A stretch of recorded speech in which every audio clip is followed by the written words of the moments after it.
સંસદમાં બજેટ સત્ર ચાલી રહ્યું છે ત્યારે લોકસભામાં સત્તા પક્ષ અને વિપક્ષ વચ્ચે તણાવ વધતો જાય છે। મુખ્ય વિપક્ષી પાર્ટી કોંગ્રેસ દ્વારા સ્પીકર ઓમ બિરલાની સામે મોરચો ખોલી દેવામાં આવ્યો છે।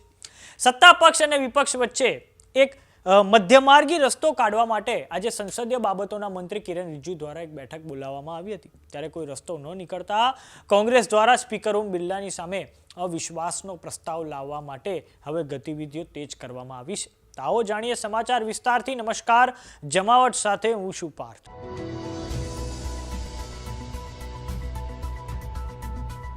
સંસદનું નીચલું ગૃહ લોકસભા સત્તા પક્ષ એનડીએ અને વિપક્ષ ઇન્ડી અલાયન્સ વચ્ચે યુદ્ધનું મેદાન બની ચૂક્યું છે અને હવે વિપક્ષના 119 સાંસદો દ્વારા લોકસભાની રૂલ બુક એટલે કે rules of procedure and conduct of બિઝનેસના નિયમ 94C અંતર્ગત લોકસભા સચિવાલય અને લોકસભા મહાસચિવને નોટિસ આપવામાં આવી છે। આમ વિપક્ષ સ્પીકર ઓમ બિરલાની સામે અવિશ્વાસનો પ્રસ્તાવ લાવવા માટે અડગ છે। વિપક્ષનો આરોપ છે કે રાહુલ ગાંધીને રાષ્ટ્રપતિના અભિભાષણ પછી જે ધન્યવાદ પ્રસ્તાવ લાવવામાં આવ્યો હતો તેની પર બોલવા નહોતા દેવામાં આવ્યા। લોકસભાના કોંગ્રેસના ડેપ્યુટી લીડર ગૌરવ ગોગોઈ દ્વારા આ બાબતે પુષ્ટિ પણ કરવામાં આવી છે, પરંતુ આ બાબતે ઇન્ડી અલાયન્સના સાંસદોમાં હવે ભાગલા સામે આવ્યા છે। લોકસભામાં તૃણમૂલ કોંગ્રેસના 29 સાંસદો છે અને આ બાબતે ટીએમસીના અભિષેક બેનર્જીએ કહ્યું છે કે આપણે સ્પીકર ઓમ બિરલાની સામે નો કોન્ફિડન્સનો પ્રસ્તાવ લાવતા પહેલા સ્પીકર ઓમ બિરલાને સમય આપવો જોઈએ। જો તે પછી પણ સ્પીકર ઓમ બિરલા જવાબ ન આપે ત્યારબાદ તેમની સામે નો કોન્ફિડન્સ મોશન લાવવો વ્યાજબી ગણાશે। આવો સાંભળીએ ટીએમસીના નેતા અभिषेक બેનર્જીએ શું કહ્યું છે। देखिए, नो कॉन्फिडेंस स्पीकर में अगेंस्ट करने का जो मुद्दा है ये कल भी हमने स्पष्ट किया है। कांग्रेस और जितने भी like minded parties India alliance का हिस्सा है कि हमारे जो पार्टी का स्टैंड है, हमें नो कॉन्फिडेंस साइन करने में कोई दिक्कत नहीं है।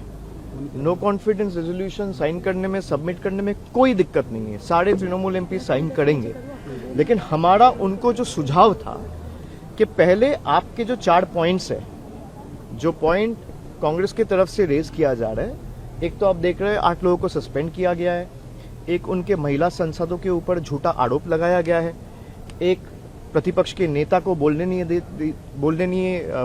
दिया नहीं जा रहा है, और दूसरे तरफ से आपका जो है कि भाई दूसरा बीजेपी के नेता को आप अटैक करने का मौका दे रहे हो and the chair is working in a biased manner. तो इन चारों मुद्दों को पहले हमने ये कहा कि आप एक चिट्ठी in form of a protest आप स्पीकर को भेजिए। उस चिट्ठी में सारे ऑपोजिशन एमपीज, चाहे वो कांग्रेस के हो, समाजवादी पार्टी के हो, तृणमूल के हो, डीएमके के हो, सब साइन करेंगे। हमें कोई दिक्कत नहीं है। और स्पीकर को आप 2-4 दिन समय दीजिए, 2 दिन समय दीजिए, 3 दिन समय दीजिए। अगर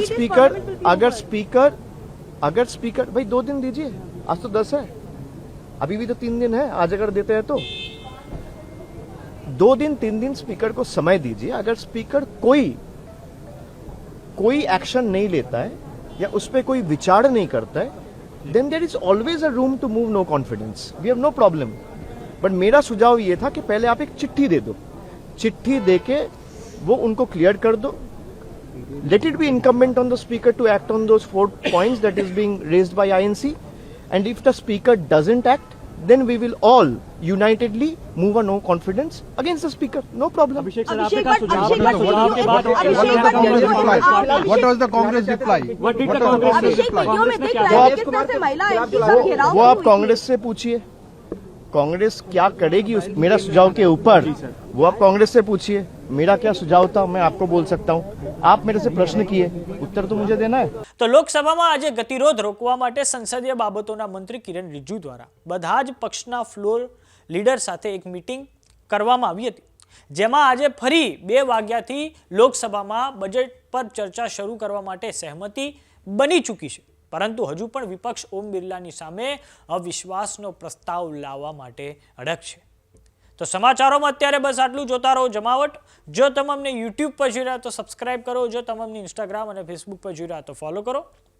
સાથે જ અમારી વોટ્સએપ ચેનલ આવી ગઈ છે, જોઈન કરવાનું ના ભૂલતા। નમસ્કાર।